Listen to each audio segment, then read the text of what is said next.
Brought to you by NBC bearing, भारताची पहिली bearing उत्पादक। हिवाळी अधिवेशनाचा आज शेवटचा दिवस। सभागृहात अंतिम आठवडा प्रस्तावावर सविस्तर चर्चा होणार। विरोधकांनी उपस्थित केलेल्या विविध मुद्द्यांवर मुख्यमंत्री देवेंद्र फडणवीस उत्तर देणार। मुंबई महापालिका निवडणुकीत महायुतीच्या जागावाटपासाठी 2 दिवसात पहिली बैठक होणार। भाजपकडून 4 तर शिवसेनेकडून 6 नेते वाटाघाटी करणार। मुंबईत भाजपचं 150 जागा लढण्याचं लक्ष्य हे। शिंदेंच्या शिवसेनाही 125 जागांसाठी आग्रही, तर कोर कमिटीच्या बैठकीमध्ये चर्चा झाल्याची सूत्रांची माहिती। राज्यातील सर्व 29 महापालिकांची निवडणूक एकाच टप्प्यात होणार। जानेवारीच्या 3ऱ्या आठवड्यात मतदान घेतलं जाणार अशी माहिती समोर। पुणे महापालिका निवडणुकांच्या पार्श्वभूमीवर घडामोडींना वेग। उद्या मुख्यमंत्र्यांच्या हस्ते 3000 कोटींच्या कामांचं उद्घाटन होणार। भाजप शक्ती प्रदर्शन करणार। आज मवियाची एकत्र बैठक, तर दुपारी मनसे आणि ठाकरेंच्या सेनेतही चर्चा। संघाच्या मुख्यालयात महायुतीच्या आमदार मंत्र्यांचं बौद्धिक। फडणवीस शिंदेंकडून सरसंघचालक डॉक्टर हेडगेवार आणि गोळवळकर यांच्या समाधीचं दर्शन। मात्र अजित पवारांसह राष्ट्रवादीच्या आमदार मंत्र्यांची रेशीमबागेत अनुपस्थिती। अजित पवार गट स्वातंत्र्य पक्ष भाजपचा भाग नाही। महायुतीच्या नेत्यांनी भाजपप्रमाणेच विचारधारणा ठेवावी असा आमचा दुराग्रह नाहीये। संघाच्या बौद्धिकामध्ये राष्ट्रवादीच्या गैरहजेरीवरून सुधीर मुनगंटीवार यांची प्रतिक्रिया। शिवसेना संघाची विचारसरणी मिळती जुळती आहे। राष्ट्रप्रेमाची प्रेरणा मिळते, जनसेवेचं काम करण्यास बळ मिळतं। रेशीमबागेतून शिंदेंचं भाष्य। विरोधी पक्षनेता निवडीसंदर्भात सर्व अधिकारी मुख्यमंत्र्यांचेच आहेत। सर्व अधिकार मुख्यमंत्र्यांचे। विरोधी पक्षनेता करायचा नसेल तर नाही करणार असं सांगा। माजी मुख्यमंत्री पृथ्वीराज चव्हाण यांचा सरकारवर निशाणा।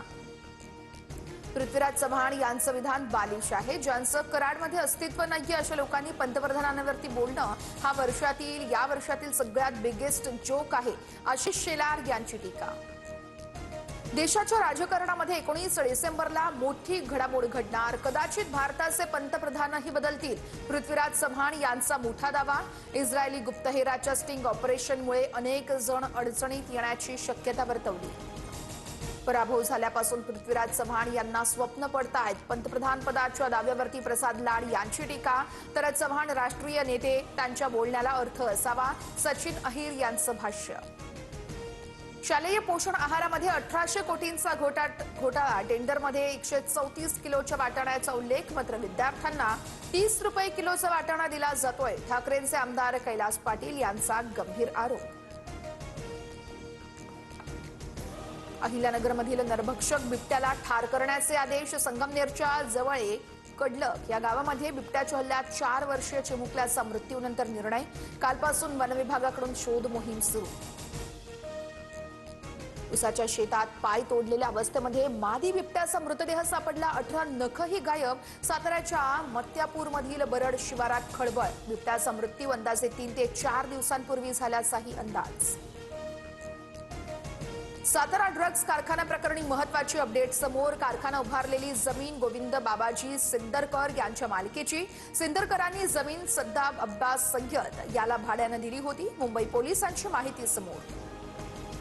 नाशिकमध्ये वृक्ष लागवडीच्या पार्श्वभूमीवरती पालिका प्रशासनाकडून तयारी। मंत्री महाजन यांच्या हस्ते उद्या वृक्ष लागवड केली जाणार।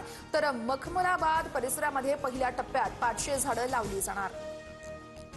चाकण उपबाजारात कांद्याची आवक घटल्यानं दरामध्ये वाढ। तुरळक शेतकऱ्यांकडे साठवलेला कांदा उपलब्ध।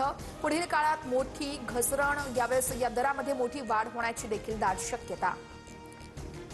बीड जिल्ह्यातल्या मांजरसुंभा घाटामध्ये डिझेल टँकरचा भीषण स्फोट। आगीमुळे आसपासचा 200 मीटरपर्यंतचा संपूर्ण परिसर जळून खाक। महामार्गावरील रस्त्याचं डांबरही जळालं। राज्यात 19 डिसेंबरपर्यंत थंडीची लाट कायम राहणार असल्याचा अंदाज। पुण्याचं तापमान 8.8 अंश सेल्सिअसवर पोहोचलं। आज मध्य पश्चिम आणि ट्रान्स हार्बर रेल्वे मार्गावरती मेगा ब्लॉक। मध्य रेल्वेवरती माटुंगा ते मुलुंड, पश्चिम रेल्वेवरती बोरिवली ते गोरेगाव, तर ट्रान्स हार्बरवर ठाणे ते वाशी दरम्यान ब्लॉक। दिल्ली NCR मध्ये प्रदूषणाचं संकट। ग्रॅप 4 लागू। सर्व बांधकामाची कामं थांबवण्यात येणार। 10वी 12वीचे वगळता सर्व शाळांचे वर्ग बंद। शहरामध्ये ट्रकच्या प्रवासावर देखील मोठे निर्बंध। फुटबॉलपटू लिओनेल मेस्सी आज मुंबईमध्ये, तर गोट इंडिया टूरचा भाग म्हणून मुंबईच्या ऐतिहासिक वानखेडे स्टेडियमला भेट देणार. कोलकात्यात चाहत्यांनी घातलेल्या गोंधळानंतर यंत्रणा alert mode. Brought to you by NBC bearing, भारताची पहिली बेअरिंग उत्पादक.